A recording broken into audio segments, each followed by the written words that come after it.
The evening air had a crisp bite to it as Michael Harris buttoned his coat against the October chill. After 14 hours poring over briefs in his chambers, he needed to clear his head. Being the first black Chief Justice of the Supreme Court came with expectations that weighed heavier than the historic robes he wore during sessions. Today had been particularly draining, a controversial case on voting rights that had the country divided. Just a quick walk, he muttered to himself as he closed the front door of his new home. He had moved to this upscale Washington neighborhood only 3 weeks ago, after his confirmation. The security detail that normally shadowed him had been dismissed for the evening at his insistence. Tonight, he wasn't the Chief Justice. Tonight, he was just a tired man trying to process the day. Michael pulled a worn Nationals baseball cap over his gray-flecked hair and slipped his hands into the pockets of his navy hoodie. His wife Lisa had teased him about still wearing the same sweatshirt he'd owned since his law school days. The highest judicial officer in the land shouldn't dress like he's doing laundry day, she'd laughed that morning. He smiled at the memory as his shoes crunched through fallen leaves. The neighborhood streets were quiet except for the occasional car passing by. Massive oak trees lined the sidewalks, their branches creating tunnels of gold and amber in the streetlights. Michael breathed deeply, feeling the tension in his shoulders begin to loosen. This was why he'd insisted on living in a real neighborhood rather than a gated community. He wanted normalcy, connection to everyday life, even as his position moved him further from it. 6 blocks from home, Michael paused to admire a particularly beautiful old Victorian house. Its architecture reminded him of his grandparents' home in Chicago, where he'd spent summers as a boy. Those memories seemed like they belonged to someone else now, the carefree child who'd had no idea of the path that lay ahead. The sound of a slow-moving car pulled him from his thoughts. A patrol car crept along beside him, its headlights dimmed. Michael nodded politely at the officer inside, a white man with a crew cut who looked to be in his mid-30s.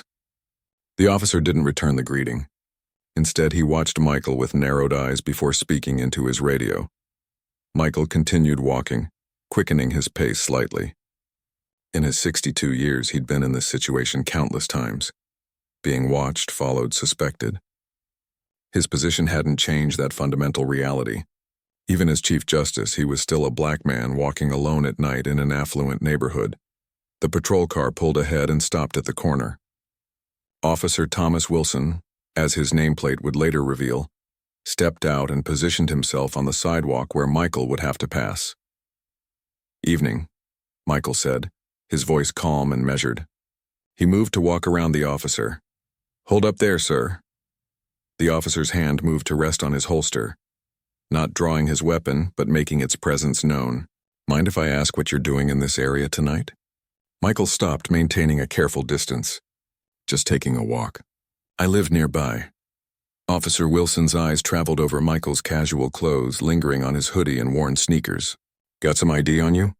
May I ask why you need to see identification?" "I'm just out for a walk." Michael kept his tone respectful but firm, the same voice he used when questioning attorneys who came unprepared to his courtroom. The officer's posture stiffened. "We've had reports of suspicious activity in the neighborhood.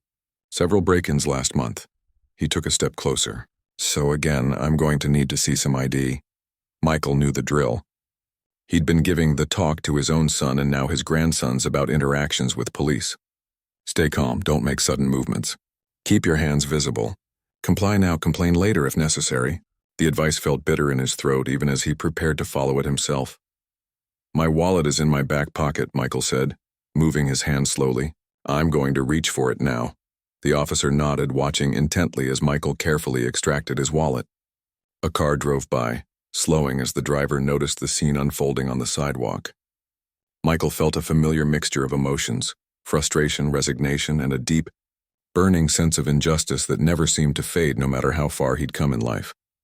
He handed over his driver's license, which still showed his previous address. "I recently moved to Oak Street. Number 1242, I haven't updated my license yet." Officer Wilson examined the ID with a frown.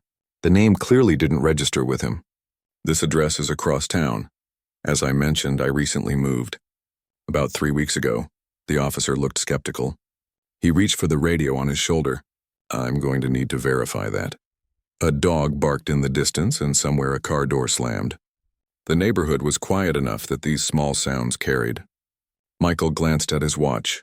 9:37 p.m. Lisa would be wondering where he was. He'd told her he'd be back in 15 minutes. And that had been almost half an hour ago. "Look, officer," Michael began. "I understand you're doing your job, but, sir, I need you to place your hands on the wall, please." Officer Wilson's tone hardened as he gestured toward the low stone wall that bordered the sidewalk. "Excuse me?" Michael's patience began to fray. "On what grounds?"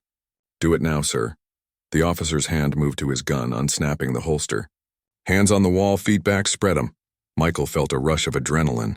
In that moment, he wasn't the Chief Justice who had argued landmark cases before the very court he now led.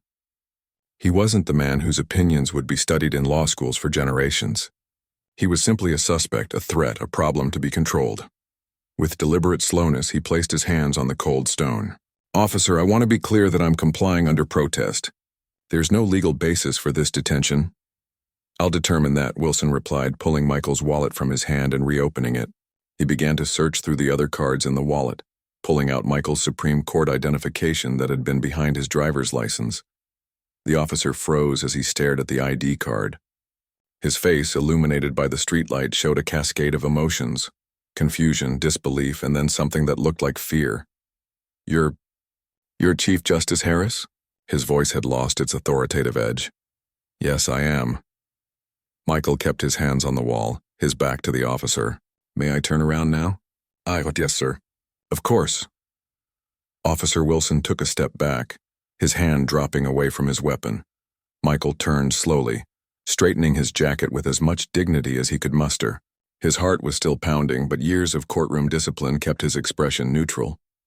"I'd like my identification back, please." The officer handed over the wallet and ID cards with a hand that trembled slightly. "Sir, I wasn't." Another patrol car turned onto the street, responding to the call Officer Wilson had put in earlier.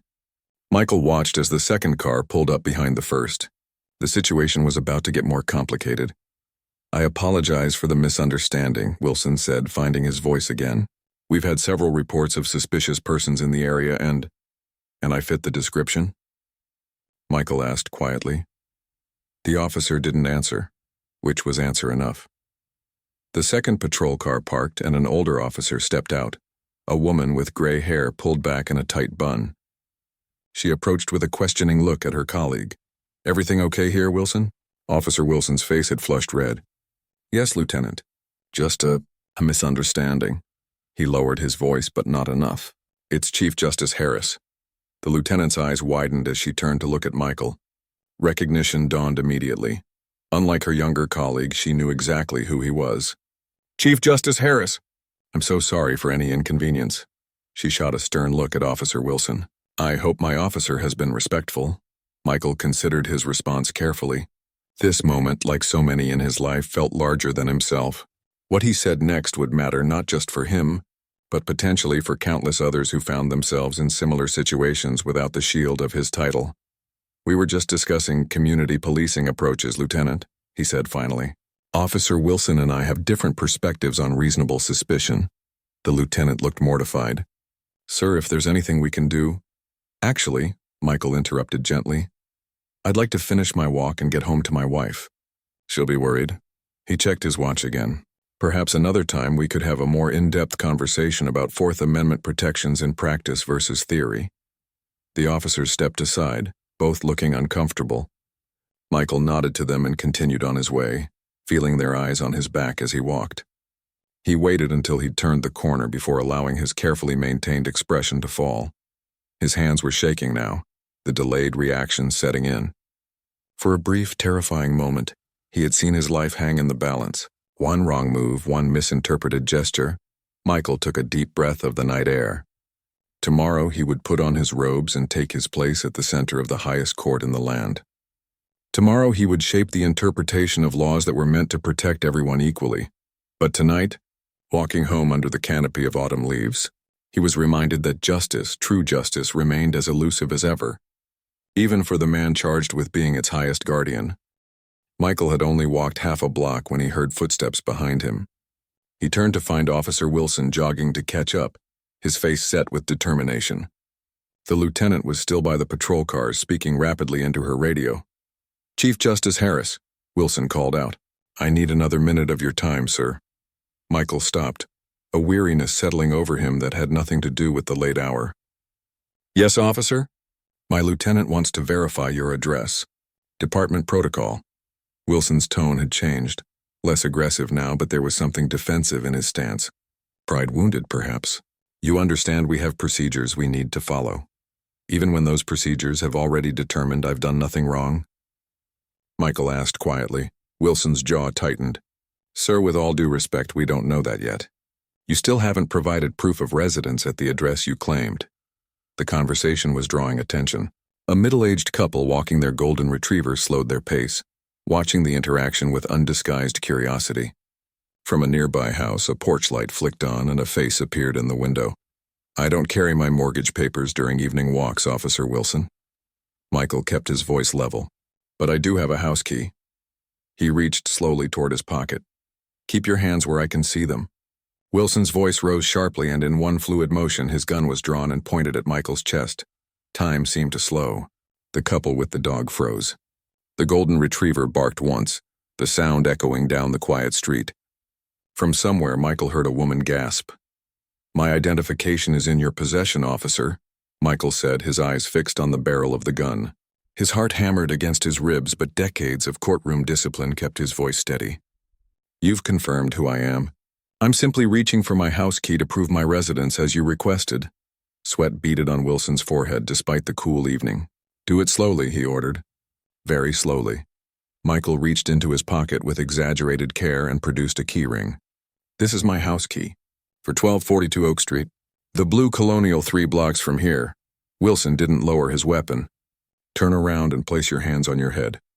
"Officer, this is becoming absurd. Now." The gun remained steady in Wilson's hands. Michael complied, turning slowly to face away from the officer, placing his hands on his head. He was acutely aware of the growing audience. The couple with the dog had retreated to what they considered a safe distance, but continued to watch. A car had pulled over, its driver observing the scene through the windshield. Two more neighbors had emerged from their homes, standing uncertainly on their front lawns. "Officer Wilson," the lieutenant's voice cut through the tension as she hurried toward them. "Lower your weapon immediately!" Wilson hesitated, then slowly lowered the gun, though he didn't holster it. "Chief Justice Harris, I apologize profoundly," the lieutenant said, moving to stand between Michael and her subordinate. Her nameplate read Letty Chen. "There's been a serious misunderstanding." "Has there?" Michael asked, his hand still on his head. "May I lower my arms now, Lieutenant?" "Of course, sir. Please." Letty Chen shot a withering look at Wilson, who finally holstered his weapon. Michael brought his arms down, rolling his shoulders to ease the tension. The small crowd of onlookers had grown to about 8 people now, their murmurs creating a background hum of concern and curiosity. "Do you know who this is?" Letty Chen hissed at Wilson, not quite quietly enough. "This is Chief Justice Michael Harris, of the Supreme Court of the United States." Wilson's face paled. I was responding to a call about a suspicious person in the neighborhood." He matched the description. "And what description was that exactly?" Michael interrupted, his patience finally giving way. "A black man walking in a predominantly white neighborhood?" The crowd fell silent. "No, sir, that's not," Wilson began. "Then please, Officer Wilson, enlighten me. What specific suspicious behavior did I exhibit? Was it the walking? The breathing? Or perhaps it was the audacity to believe I could enjoy an evening stroll without being treated like a criminal?" A man stepped forward from the small crowd. He was in his 60s, dressed in a cardigan and slacks. "I live at 1246 Oak," he said, 2 doors down from the Chief Justice. "He moved in a few weeks ago. My wife and I brought over a welcome basket." He turned to Michael. "I'm sorry about this, Your Honor." Another voice spoke up. A woman in running clothes holding a water bottle. "I saw the whole thing." The officer pulled his gun for no reason. He was already holding the Chief Justice's ID. "Please, everyone, return to your homes," Letty Chen said, trying to take control of the situation. "This is a police matter." "It's a community matter," countered an older woman with silver hair. "When police officers draw weapons on our neighbors without cause, it concerns all of us." Michael felt a complex mixture of emotions. gratitude for the unexpected support, frustration at the situation, and a deep-seated anger that even with all his accomplishments, he could still be reduced to this. A suspect, a threat, a body to be controlled. "Lieutenant," he said, "I'd like to file a formal complaint about this incident." Wilson's face, already pale, now looked almost gray. "Sir, I was just following protocols." "Which protocol calls for drawing your weapon on an unarmed citizen who has identified himself and is cooperating?" Michael asked. The question hung in the air, unanswered. "We'll handle this internally, Chief Justice," Lieutenant Chen said. "I assure you, appropriate action will be taken." "With all due respect, Lieutenant, handling it internally is precisely why these incidents continue to happen." Michael straightened his shoulders, suddenly very aware of his audience. What he said next would matter. "I'll be speaking with your police chief tomorrow. And yes, I will be mentioning that Officer Wilson drew his weapon on the Chief Justice of the Supreme Court. But more importantly, I'll be discussing how he drew his weapon on a citizen who posed no threat and had committed no crime." A phone flashed in the crowd. Someone was recording now.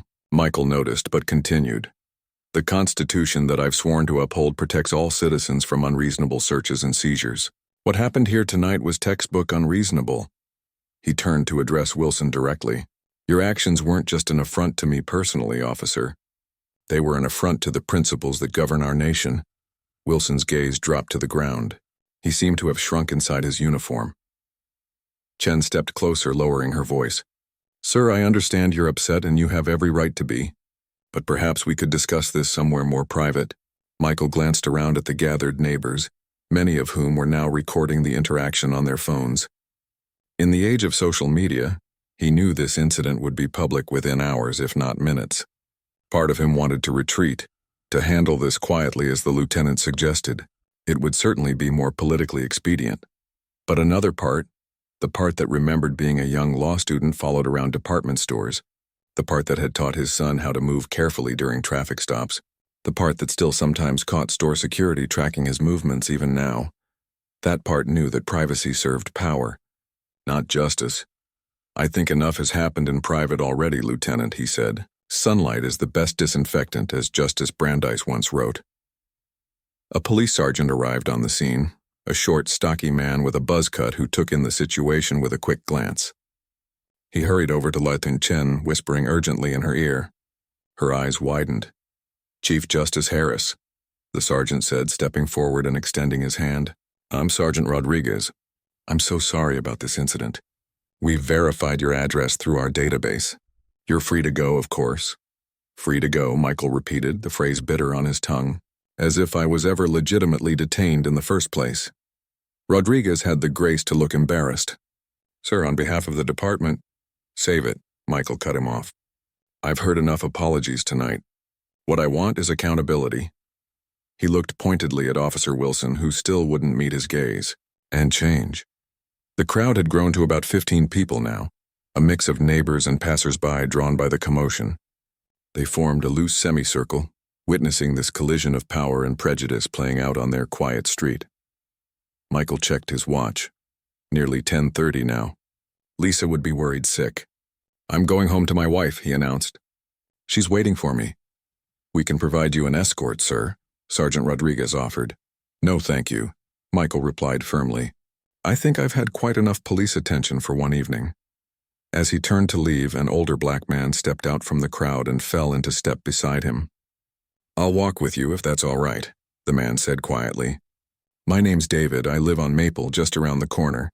Michael nodded, grateful for the gesture of solidarity. As they walked away from the officers and the watching crowd, David spoke again, his voice low. "They have no idea, do they, that this is still our reality?" "Some of them might after tonight," Michael replied. "But no, most of them don't." The two men walked in companionable silence for a block before David spoke again. "When I saw you on TV at your confirmation, I thought to myself, maybe things are really changing. My grandkids were so excited. But then something like this happens." Michael sighed. "The law changes faster than hearts and minds, I'm afraid." They reached the corner where their paths would diverge. David extended his hand and Michael shook it firmly. "What happens next?" David asked. Michael looked back in the direction they had come, where the police officers were still visible, dispersing the crowd of neighbors. Justice, he said simply, or at least a reckoning. By the time Michael reached his front door, his phone had begun to buzz repeatedly in his pocket. He ignored it, focusing instead on steadying his still trembling hands enough to fit his key into the lock. The porch light cast long shadows across the colonial-style home that he and Lisa had fallen in love with just months ago. It was supposed to represent a new chapter, a place to celebrate the pinnacle of his career. Now it felt like a reminder that no address, no matter how prestigious, could shield him from certain realities. "Michael?" Lisa's voice called out before he even closed the door behind him. She appeared in the hallway, her reading glasses perched on top of her head, worry etched across her face. "Where have you been?" "I was about to call the security team." He opened his mouth to explain, but the words caught in his throat. The adrenaline that had carried him through the confrontation was fading, leaving behind a bone-deep weariness. Lisa crossed the room quickly, recognizing the look on his face, one she'd seen only a handful of times in their 36 years of marriage. "What happened?" she asked, her voice soft but insistent as she took his hand. "You're shaking." Michael allowed her to lead him to the living room sofa. "I had an encounter with local law enforcement," he said finally, the formal language a shield against the raw emotion underneath. Lisa sat beside him, still holding his hand. "Tell me." So he did. He recounted the walk, the patrol car, Officer Wilson's suspicion, and the gun pointed at his chest. All of it delivered in the same measured tones he used to explain complex legal theories. Lisa listened without interrupting, but her grip on his hand tightened until her knuckles turned white. "They pulled a gun on you," she repeated when he finished, her voice hollow with disbelief. "The Chief Justice of the Supreme Court." "No," Michael corrected gently. "They pulled a gun on a black man walking in a wealthy neighborhood after dark.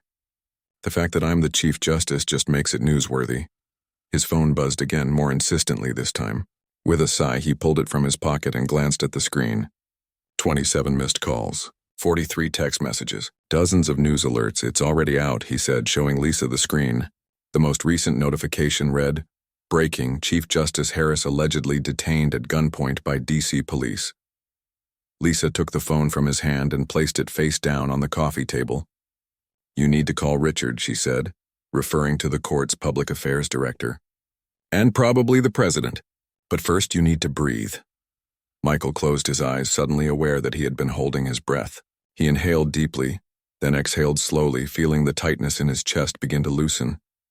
"I keep thinking about what could have happened," Lisa said quietly.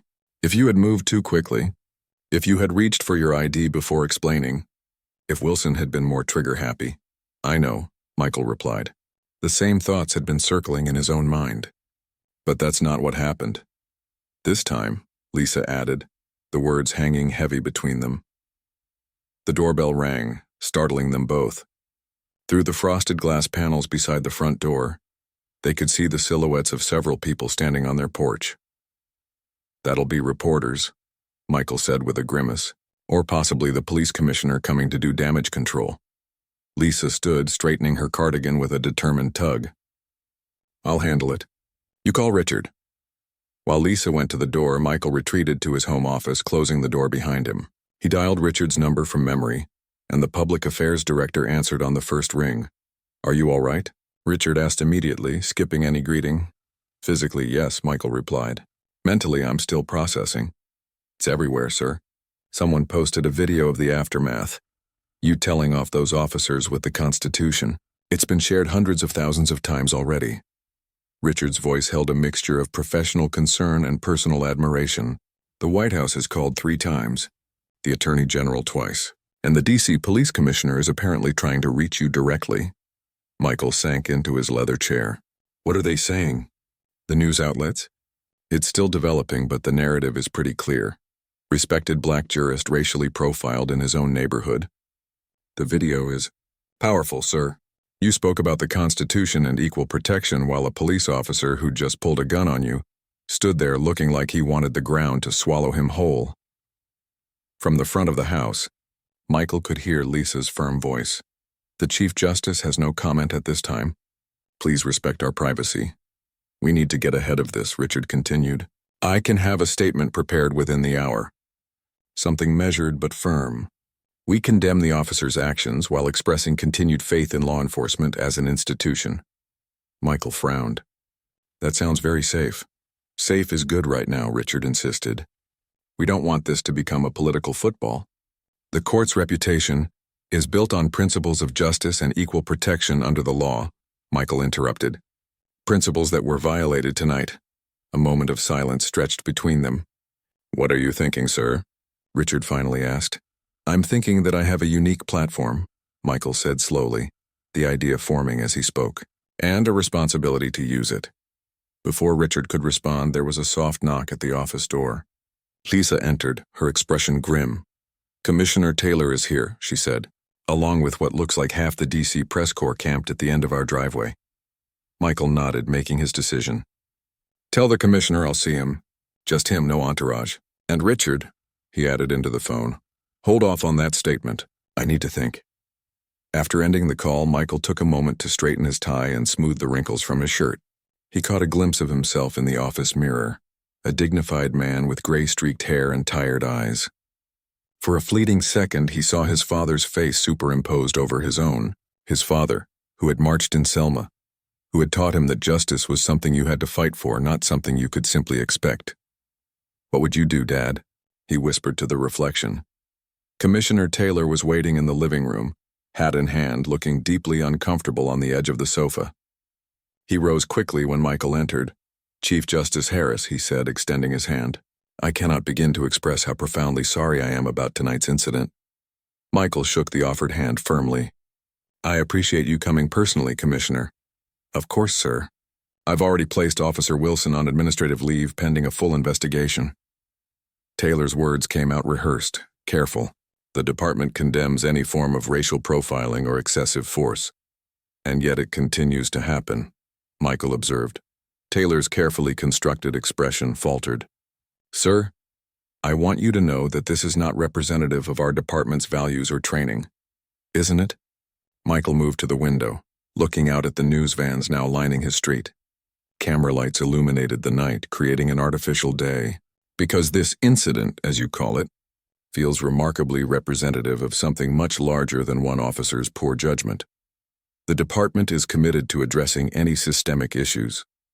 With all due respect, Commissioner, Michael interrupted, turning back to face him. I've heard these same promises throughout my entire legal career.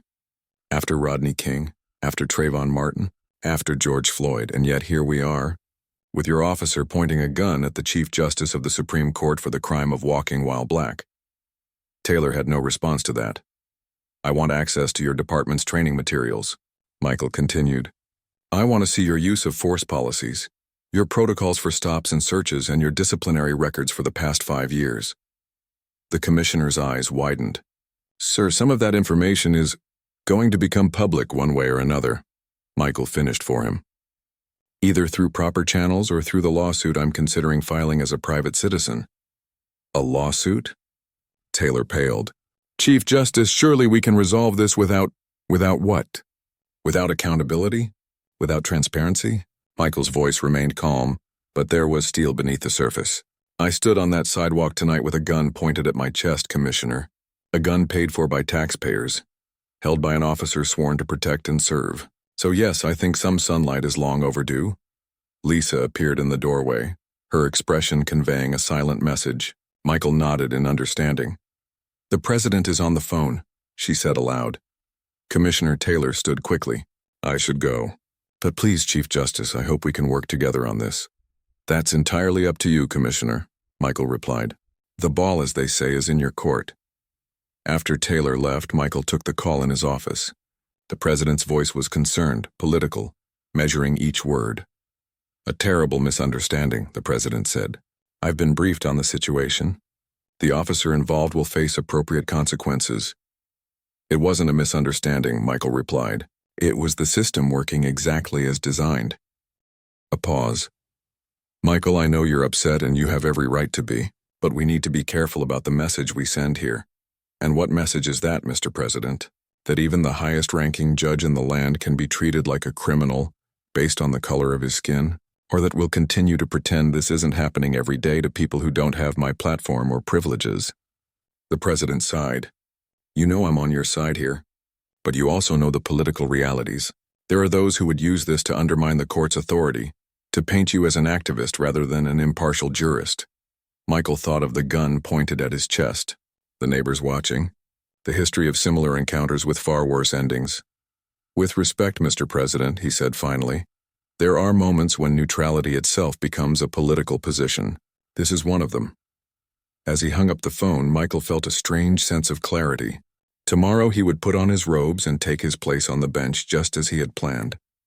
But something fundamental had shifted, not just in how the world saw him, but in how he saw his role within it. Outside, the cameras continued to flash, capturing images of his home for the morning news. The story was already being shaped and reshaped by countless hands. But for the first time in a long career of careful words and measured responses, Michael Harris knew exactly what he wanted to say. Morning arrived with harsh clarity. Michael stood at his bathroom sink, adjusting his tie with practiced precision while the TV in the bedroom played the news at low volume. His own face looked back at him from the screen every few minutes, footage from his confirmation hearing, clips from recent court announcements, and most prominently, the shaky cell phone video from last night that had already been viewed millions of times. In what many are calling a stark example of racial profiling, Chief Justice Harris was detained at gunpoint while walking in his own neighborhood, the reporter was saying. The incident has sparked nationwide protests and renewed calls for police reform. Lisa appeared in the doorway, already dressed in a navy pantsuit. Your security detail is here, she said. There are protesters outside the court building already. Some supporting you, some... She trailed off. Some suggesting I should recuse myself from any cases involving law enforcement. Michael finished for her. I saw the signs on the morning shows. Are you sure you want to go in today? No one would question if you took a day. Michael straightened his shoulders, meeting his own gaze in the mirror. That's exactly why I need to go. This isn't about me taking personal time to recover. This is about the institution I serve and the principles it represents. The ride to the Supreme Court was surreal. Streets that Michael had traveled hundreds of times now felt different, charged with a new awareness. His regular security detail had been doubled, their expressions professionally neutral but their eyes more watchful than usual. Outside the car windows, pedestrians did double takes as the motorcade passed, some raising phones to capture images. Sir, one of the security agents said as they approached the court, we'll be bringing you in through the underground entrance today. There's quite a crowd gathered out front. Michael nodded, though something in him rebelled at the idea of slipping in through the back door. It felt too much like hiding. As the car descended into the underground parking area, his phone buzzed with a text from Richard. All 9 justices are waiting in the conference room. Unprecedented media requests. WH called again. The weight of the moment settled on Michael's shoulders. Today wasn't just about him showing up to work. It was about how the highest court in the land would respond to one of its own, becoming the living embodiment of an issue that had long divided the nation. When he entered the conference room, the conversation that had been flowing came to an abrupt halt. 8 faces turned toward him, his colleagues, some appointed by Republican presidents, others by Democrats, all now watching him with expressions ranging from sympathy to careful neutrality. Justice Eleanor Thompson, the court's most senior member, spoke first. Michael, she said, rising from her seat, we're all profoundly disturbed by what happened last night. Michael took his customary seat at the head of the table. Thank you, Eleanor, but I think it's important we establish something right away. What happened to me last night was disturbing, yes, but it was not unusual. It happens to Black Americans every day, most without the benefit of my position or platform. A heavy silence fell over the room. Justice William Park cleared his throat. There are already motions being filed suggesting you should recuse yourself from police misconduct cases, claiming this experience has compromised your impartiality. Interesting, Michael replied. I don't recall similar motions when Justice Reynolds spoke at a police union fundraiser last year, or when Justice Garcia's brother-in-law became chief of police in Chicago. That's different, Justice Anthony Reynolds said stiffly. Is it? Michael asked. Or is it just more visible? More uncomfortable to acknowledge? Justice Thompson intervened, her voice gentle but firm. Whatever our personal feelings, we have a responsibility to the court and the Constitution. The question before us is how we respond institutionally. The court doesn't typically issue statements on current events, Justice Park reminded them. The court doesn't typically see its Chief Justice held at gunpoint by police. Either, countered Justice Grace Chen. This isn't just a current event, it's an attack on the judiciary itself. The debate continued with lines forming largely along ideological divides. Michael listened more than he spoke, observing how his colleagues, some of the finest legal minds in the country, wrestled with an issue that had suddenly become personal rather than theoretical.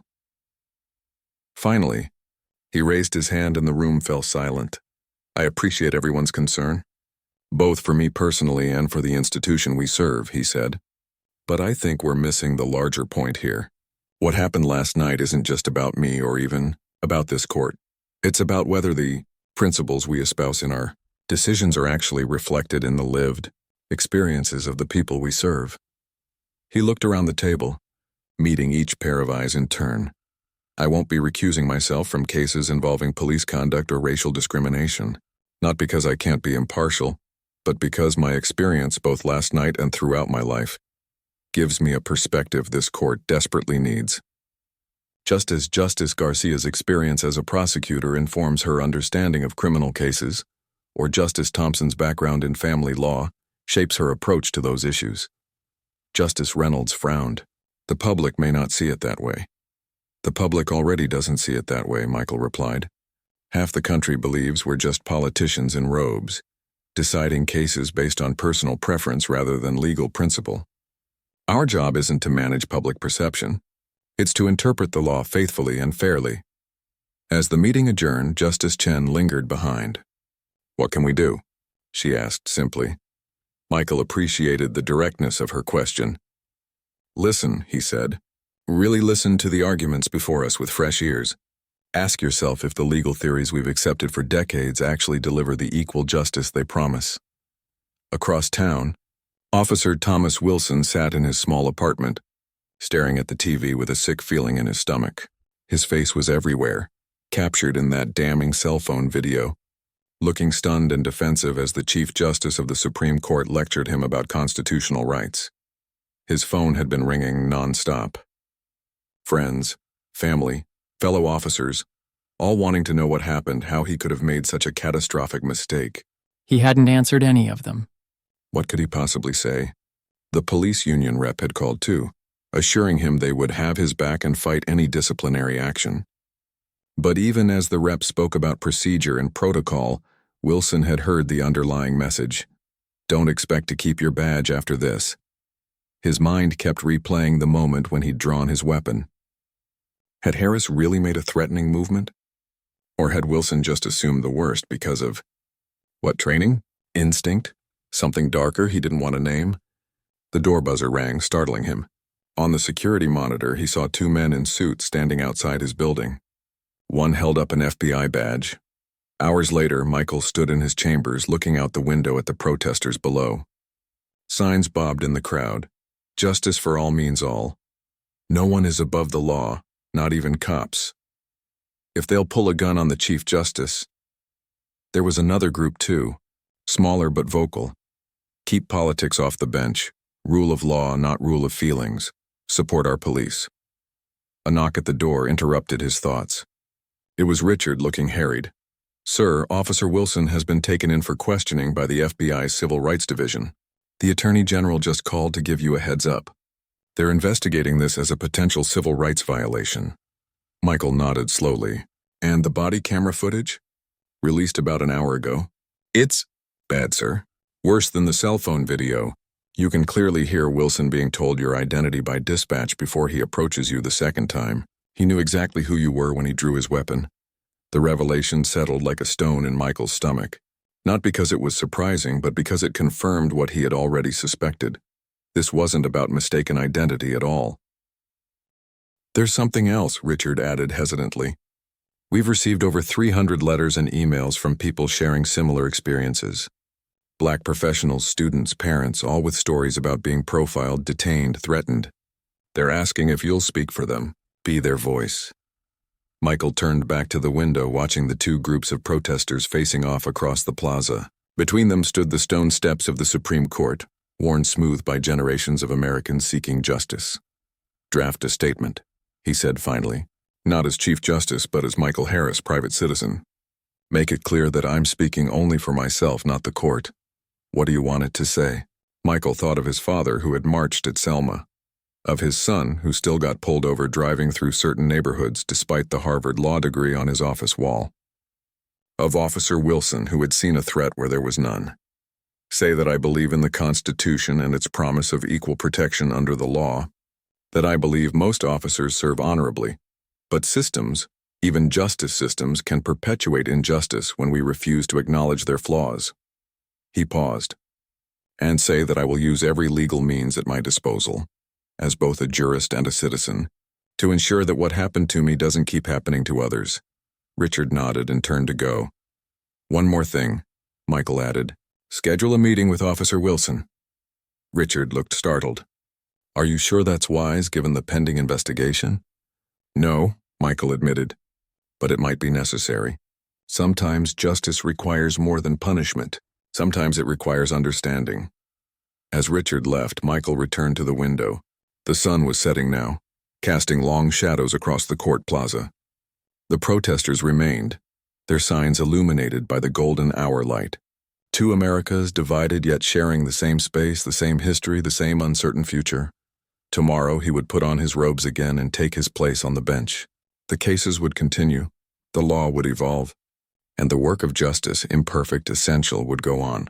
But tonight, Michael Harris stood at the window not as Chief Justice, but simply as a man trying to make sense of a world where the law he had served all his life had failed to protect even him. The room was deliberately neutral, a small conference space in the Federal Building downtown, chosen specifically because it belonged to neither the court nor the police department. Michael arrived first, declining the offers of coffee or water from the nervous assistant who showed him in. He preferred to be settled, composed when Officer Wilson arrived. 3 weeks had passed since the incident. 3 weeks of news cycles, protests, congressional hearings, and endless debate about what it all meant. Michael's private statement had gone viral, shared by celebrities and ordinary citizens alike. Police departments across the country had announced reviews of their training procedures. Law schools were already planning to include the incident in their civil rights curricula. And throughout it all, Michael had continued to serve on the bench, hearing arguments and writing opinions as if the world hadn't shifted beneath his feet. The door opened. Officer Wilson entered, followed by his union representative and a lawyer. He looked smaller somehow in civilian clothes rather than his uniform. His face was drawn with dark circles under his eyes suggesting sleepless nights. Chief Justice Harris, Wilson's lawyer began, we appreciate you arranging this meeting, but I must advise my client. Michael raised his hand. This isn't a deposition, counselor. No recording devices, no transcript, just two people talking. If that's not acceptable, we can end this now. The lawyer looked ready to object, but Wilson spoke first. It's fine.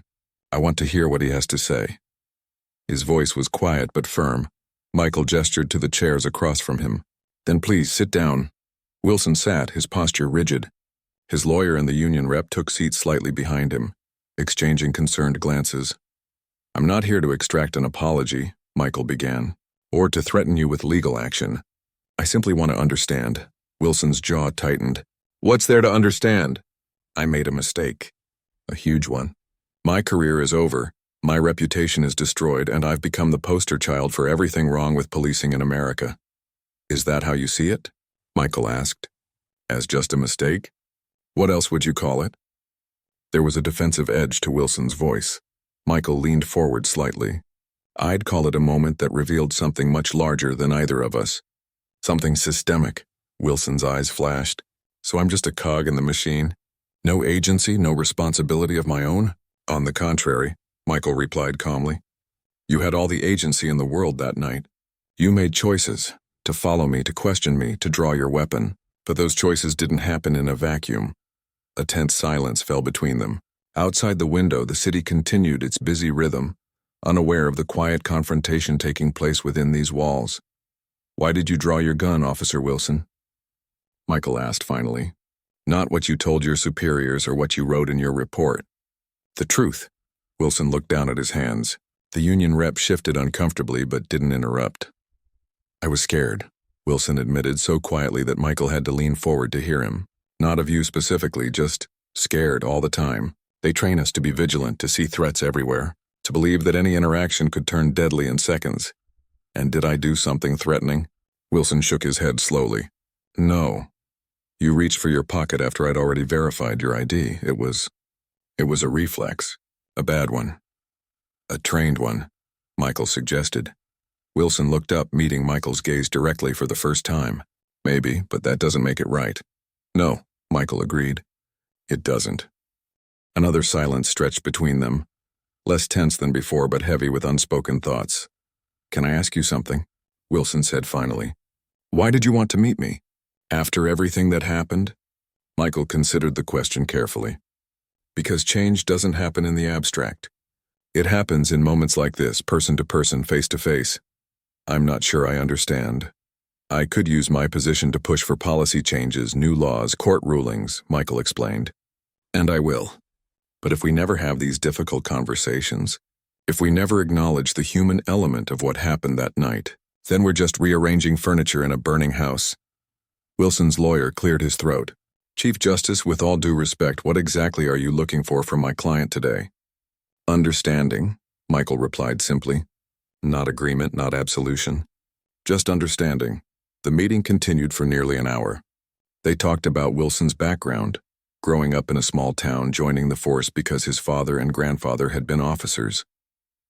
They discussed the neighborhood where the incident occurred, the recent break-ins that had put officers on high alert, the pressure to be proactive rather than reactive.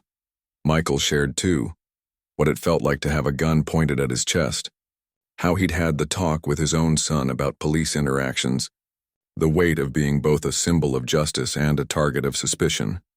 Neither man raised his voice. Neither made grand pronouncements or sweeping generalizations. They simply talked and, more importantly, listened. As the meeting drew to a close, Wilson's lawyer and the union rep stepped outside to make calls, leaving the two men alone for the first time. What happens now? Wilson asked. That depends partly on you, Michael replied. The FBI investigation continues. There will likely be civil proceedings as well. Wilson nodded resignedly. And my job? That's not for me to decide. But you have influence, Wilson pointed out. One word from you could end my career permanently. Or save it. Michael considered this. I believe in accountability, Officer Wilson. Actions have consequences, but I also believe in redemption, in the possibility of change. So which is it for me? Accountability or redemption? Perhaps both, Michael said. Would you be willing to speak publicly about what happened? Not just a prepared statement or a formal apology, but really speak about it. The training that led to that moment. The assumptions, the fear. Wilson looked surprised. You want me to criticize the department? My fellow officers? I want you to tell the truth, as you've begun to do here today. To contribute to a conversation that's long overdue. Wilson was quiet for a long moment. They'd call me a traitor. Some would, Michael acknowledged. Others might call you brave. The door opened and Wilson's lawyer returned, signaling the end of their time. As they stood to leave, Wilson hesitated. Chief Justice Harris, he said, I am sorry. Not just for what happened, but for what it represents, for what it says about where we are as a country. Michael nodded. Then do something about it, Officer Wilson. Help change the story. 3 months later, Michael sat in his chambers, reviewing a brief for an upcoming case. The wall-mounted TV played silently in the background, a habit he'd developed since that night. Glancing up, he saw Officer Wilson on the screen, testifying before a congressional committee on police reform. He reached for the remote and turned up the volume. We have to acknowledge that the training many of us receive creates a warrior mentality instead of a guardian one, Wilson was saying. We're taught to see the communities we serve as potential threats rather than the people we're sworn to protect. That mindset nearly led me to make a tragic mistake, one that could have cost the life of a public servant, and more importantly, a fellow human being. Michael watched as Wilson continued, speaking with a clarity and conviction that suggested genuine reflection, rather than coached testimony. His phone buzzed with a text from Lisa. Are you watching this? Yes, he typed back. Interesting development. The proposed legislation being discussed had come to be known as the Harris Act, though Michael had not been directly involved in drafting it. The bill would require comprehensive changes to police training, independent oversight of departments, and stronger accountability measures for officers who misused their authority. It wasn't perfect. No single law could undo centuries of systemic issues, but it was a start. A concrete step toward aligning the promise of equal justice with the reality of American life. His clerk knocked on the door, reminding him of the afternoon's conference. Michael turned off the TV and gathered his papers. As he walked through the marble hallways of the Supreme Court, he passed a school group on a tour, their young faces turned up in awe at the imposing architecture. One child, a black boy of about 10, noticed Michael and nudged his classmate excitedly. "That's him," the boy whispered, loud enough for Michael to hear. "That's Chief Justice Harris." Michael smiled and nodded to the children as he passed. In that boy's recognition, he heard not just acknowledgement of his title, but something more valuable, the beginning of belief that justice could, indeed, be for everyone. Outside, the late afternoon sun bathed the court's facade in golden light, illuminating the words carved above the entrance, "Equal justice under law." Not yet a reality, but still a promise worth fighting for. A promise that, despite everything Michael Harris still believed in,